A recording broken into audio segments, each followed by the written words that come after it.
Hello friends, welcome back to my channel. So I thought it would be fun today to do a little get to know me, do a little bit of backtracking because I kind of just jumped into vlogs with my YouTube, which I'm super excited about. But also I'm discovering that people can find me by just finding me through YouTube, which is not even something that I thought of. And I've been doing some more shorts and stuff. So I've been getting some faces and people I don't recognize. So if you're new here, welcome. I'm so glad that you're here. My name is Taylor and we're gonna do a little backstory of my life. I was gonna call this video Q&A, then I realized it's not really Q&A because it's me just pretty much asking questions to myself, I guess. I don't know. Just answering questions pretty much that I have written down. But I won't say it in question form because that would be silly. Anyways, so I thought it would be fun to kind of just do a brief history of how I grew up, and because it's very relevant to who I am right now. Yeah, I'm just gonna jump into it and it's gonna be fun. I'm excited to do this. So something that is very important about me is that I love my family. I'm very close to my side of the family. And I just grew up, family was really, really important to me, always has been, still is, and I'm just so grateful for the home I grew up in. So anyways, start at the beginning of my life. So I was born in Fort Collins, Colorado, which is a beautiful, beautiful place. I was there for the first 5.5 years of my life. And then we actually moved here to Wilmington, North Carolina. So my dad for a while was bivocational as a pastor. So he worked part-time in corporate stuff with State Farm actually, and then was also a part-time pastor. So at the time when we moved from Fort Collins, Colorado and moved to here, he was still part-time and I only had one sister, my sister Ashlyn. I'm saying only one because you'll see why shortly. So we moved back here, and a big part of why we moved here was to help church plant. So honestly, that season for me, I know all of our childhood memories, how far they go back are different, but for me, the biggest memories I have even of growing up really started here in Wilmington. So I am very grateful for that because I just love Wilmington. I would definitely consider Wilmington more of my home in some ways than Colorado, but I do have some very close friends in Colorado also, which is really special. So anyway, so we moved out here and my dad helped with a church plant that was going on here because him and my mom, they met. My dad came to faith actually after him and my mom met. They got engaged, they got married, and they were a very integral part and deeply connected to a church called Mountain View Community in Fort Collins, Colorado. See, this is me. I'm gonna end up getting way too many details and I need to move it along. But anyways, so when they met my dad wasn't a believer, but then he came to faith after him and my mom met, and which is really sweet and crazy because then my dad went on to be a pastor, which just shows that there is no one that the Lord can't redeem, and also you never know what the Lord will use them for. Once I was about 5 or 6 is when we moved here, and my dad had gone through that training. So he was a part-time pastor with Crossway, which is where we still go to this day, which is super special. But when we came back, we had, I have 5 sisters. So I'm trying to think who all was born here in that time. So 2 more of my sisters, Hope and Aubrey, were born here. Honestly, I get mixed up where they were born, but I had more sisters who arrived while we were here. And I would say for me, honestly, and this is something I'm really grateful for, I've actually been seeing this trend on, I think it's on Instagram, but I actually really love it because it's more of my story. It talks about working on things now so that my kids can have a boring testimony. And I would say my testimony is overall pretty boring. I would say that I have been a true Christian. I have believed that Jesus is my everything, my salvation, everything that I could ever need since I was very young. I would say that even in my testimony, the Lord has brought me through a lot of really hard things that didn't reflect him at times. And I think though, my whole life and from the time I can remember, I have trusted and believed in Jesus for my salvation. So I pray that my kids too have a boring testimony. And if that's not you, also praise God. Some of us have a boring quote unquote testimony and we can't remember a time without Jesus and without our life being given to him. But some of us have longer roads to get there, and that is equally beautiful and equally important. So anyways, so the time that we were here is really my childhood. So we were here for about 6.5 to 7 years. And then pretty much what ended up happening is that my dad felt that he needed to take another position with his State Farm job, which would take us back to Colorado. Which for me, honestly, that is one of the first pinpoint moments that I can say was a pivotal moment in my life that the Lord was really trying to use, because I really didn't understand, if the Lord loved me, why would he bring me back somewhere where I didn't feel like that's where we were supposed to be? Because our church home was really here and I had a lot of connections and really good friends here. So that was a really big moment in my life. And I remember really distinctly when we moved back there, like having a conversation with my dad that like asking my dad if I was the Lord's because I was having doubts. It's the first like raw conversation I remember having about my faith when I came to my dad at the dinner table. It was like after I was supposed to be asleep, and I was really like thinking a lot in my mind that night. And I went to my dad and I was like, do I still believe in God even though like I doubt what he's doing? Like that was like a really big moment for me that I'll never forget. So the Lord did a lot in my heart in that time, even in Colorado for the second time in that 2.5 years. And I ended up going to I was homeschooled also for the majority of, we did like co-ops. So I had a lot of really close friends from that. And I've always been a very social butterfly. So that's never been something that's been hard for me because I always have to have friends. So anyways, I ended up going to a classical charter school. I was there, and the Lord really used that time in my life. I had a lot of friends there. So I kind of like got re-plugged in.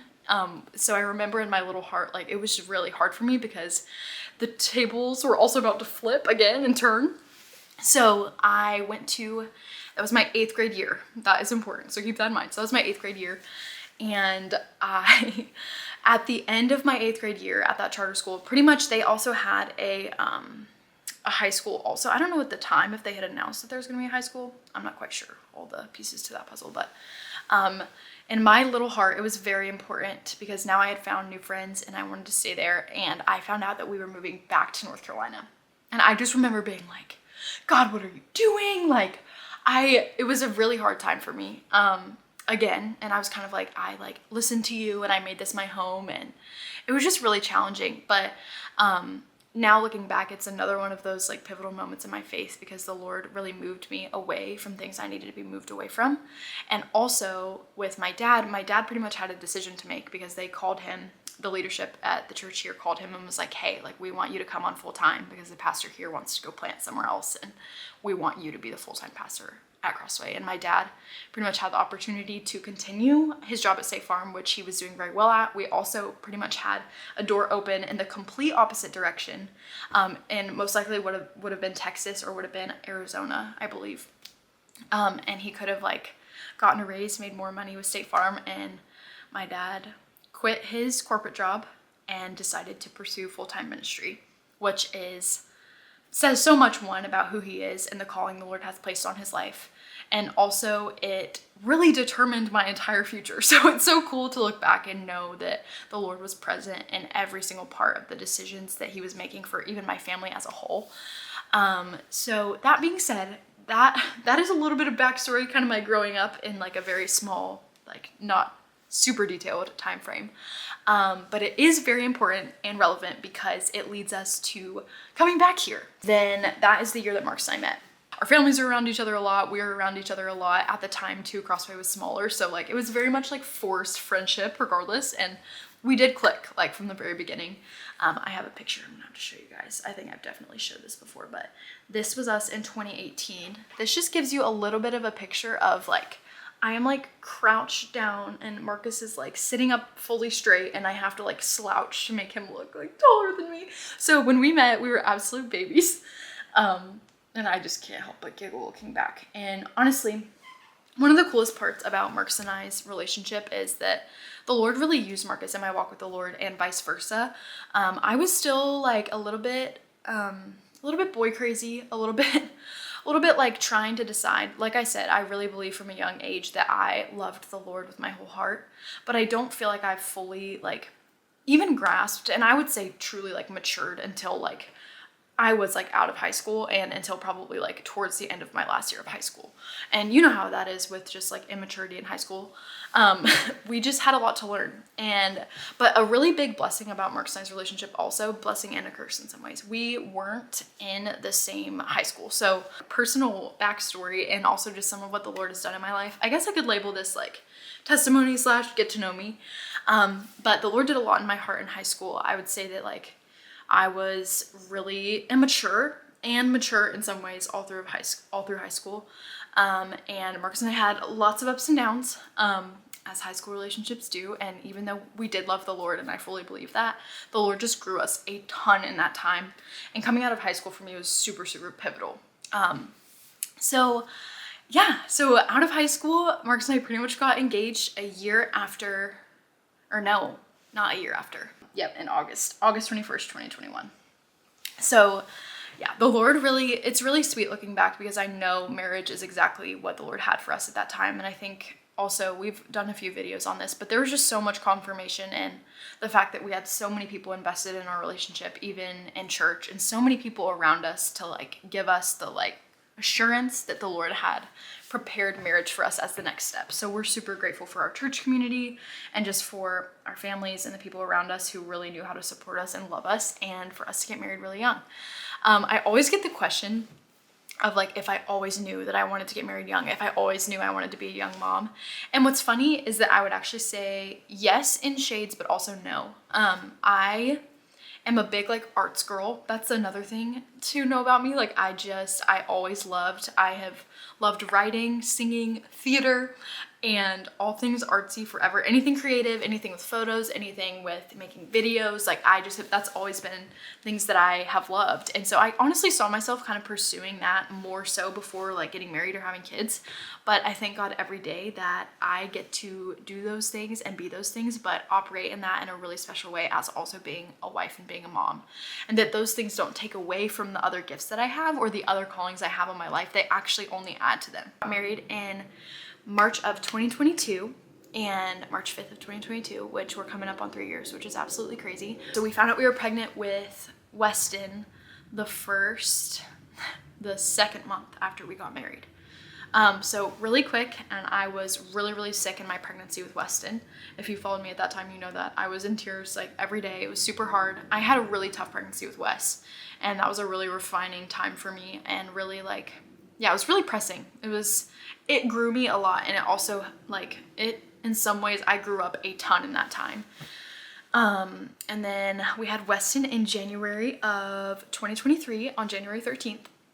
And then when Weston was 8 months old, we found out we were pregnant with Milo, and Milo was born this year of March 22nd of 2024. So we have two under two, our two boys, and I just like can't imagine life any other way. I think it's so funny because people are always like, do you like it? Or were you planning on having two so quickly? Were you planning on even having one? And honestly, for us, it's always just been like, if the Lord leads us to that end, like that's where we're gonna go. And every single time with both our boys, we have just been like, yeah, this is exactly what the Lord intended. So yeah, that is pretty much like my life. That's where I am right now. And I'm really grateful to be able to do content as kind of like a side thing, but also just like a creative outlet for me. Like I said, I think the fact that I get to even operate in this space and share the gospel and talk to other moms and affirm other moms in their calling, and also just affirm other women as believers. And I've talked about it before too in my other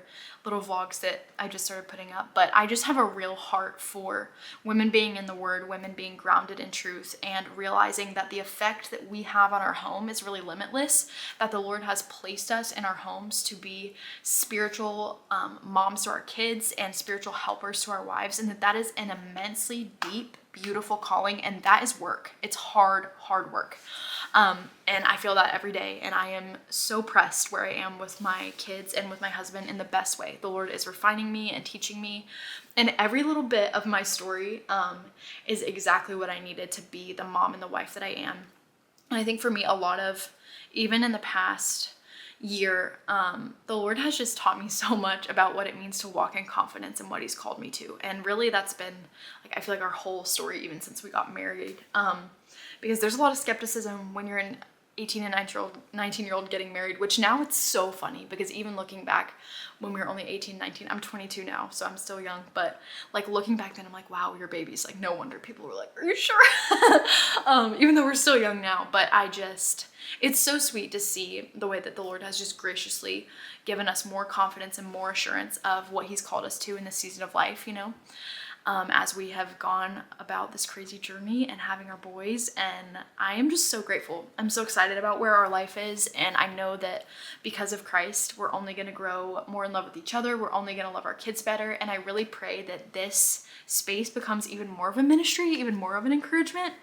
So yeah, that's a little bit about me. That's like the serious stuff, and then I thought it would be fun to do some very like, I guess, non-serious This is a fun fact. So one of my first jobs was I was a barista. So my love for coffee comes from baristaing at Social Coffee, which Marcus is actually building a bench for them right now. It's so cool that something Marcus is making with his own two hands are gonna be our coffee shop forever, which I just think is so special and cool. So my affinity for coffee really comes from Social, and I'm a big honey cinnamon latte girl, and it comes from Social's local latte that I make at home all the time. So that's a little fun fact about where my affinity for coffee comes from. Yeah, I have 5 sisters. I'm super close to my sisters. Truly, I get emotional, but truly, like, I see sisterhood and the fact that I grew up in a big family as such a gift, and I'm so thankful and grateful to say that. And I know so much of that has to do with who my parents are and the way that they raised us, and I am so grateful. And my mom and my dad are just, they're some of my closest friends, like truly some of my favorite people in the world. If you're watching this, I love you guys so much. Another fun fact, so I also have a thrift Instagram. I kind of found my love for thrifting when I really was in high school. Fun. And then I pretty much just ended up, like, when I started social media, which that's kind of fun too. I could talk a little bit about that. We randomly had like our engagement TikTok like blow up, and that's really why I started social media. I just thought it was fun. If I look back, I will cringe deeply at the videos that we were making at the time, but that's okay. We were 18 and 19, and we'll just leave those videos in the past. I'm sure you guys have, some of you guys have been here since then, and I just want to say thank you for sticking with us through our growth, and I hope that we're not as cringy anymore. I can acknowledge it. But the Lord totally used it, you know, and I look back and I'm so grateful for even the fact that I like posted the cringy videos, because now I get to do this, and I feel like my space on the internet is a lot more intentional and even careful in ways. So I'm so grateful that the Lord was gracious and allowed me to continue to do this. But anyway, so that's how I kind of started doing thrift stuff too. I had like an account called Tay's Closet that I sold my old clothes on, and then I was like, I could do this with thrifted stuff. And so I just kind of transitioned into doing that, and then Ocean Cove was born. And it's kind of fun. I've shipped to almost all 50 states, which is really cool. All but 2. I don't even know the states I haven't shipped to. Marcus told me the other day. I didn't even know how to look at that, but he knew how to look. But yeah, so I still do that. I do that kind of like part-time too. And again, I'm so grateful for this space because it's just given me an outlet to be creative, but also an outlet that has immensely blessed my family. We're still young, we're still married. A young married couple. We are still married. We're a young married couple. And for us, it's been a massive deal to just have something that provides even a little bit of extra income for us. Also, I really like to keep it real. If you know me in real life and you know me on here, I'm very the same. And I'm honest, and I feel like the Lord has made me increasingly honest, even in the last, few years just in marriage, just the way that I am. Like, what you see is what you get.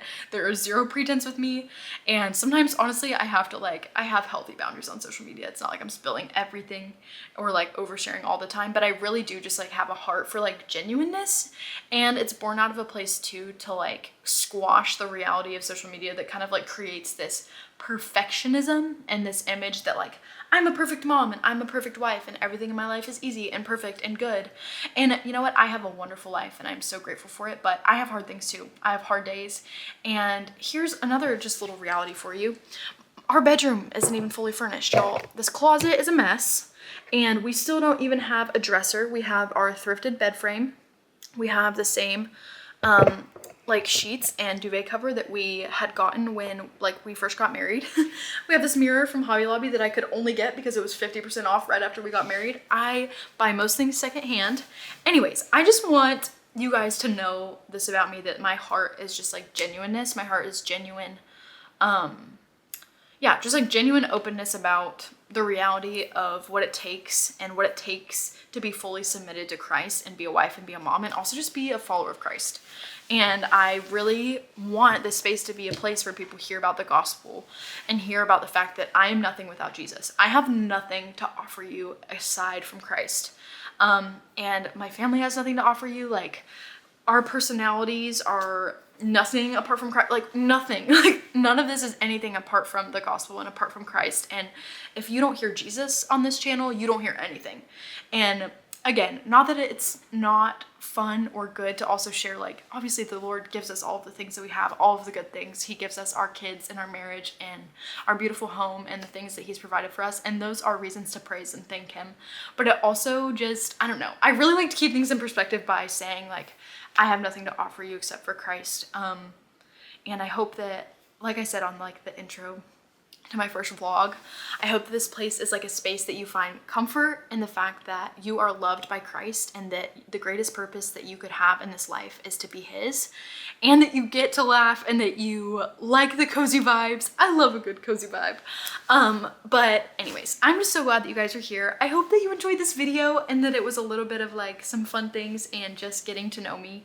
My heart is really just all of the things I just said, and I hope you guys know how grateful I am. Like, I think I've said this both videos, but I truly, the fact that I get to have this space where I get to share parts of my life, I get to share when things are hard, I get to relate to other moms, relate to other wives, relate to just other believers in general, I see it as an immense gift, and I know that it is something that the Lord has gifted me and given me the opportunity with. So I'm doing my best, my absolute best, not to squander it and to be faithful to tell you about Christ, because that's the least that I could do, right?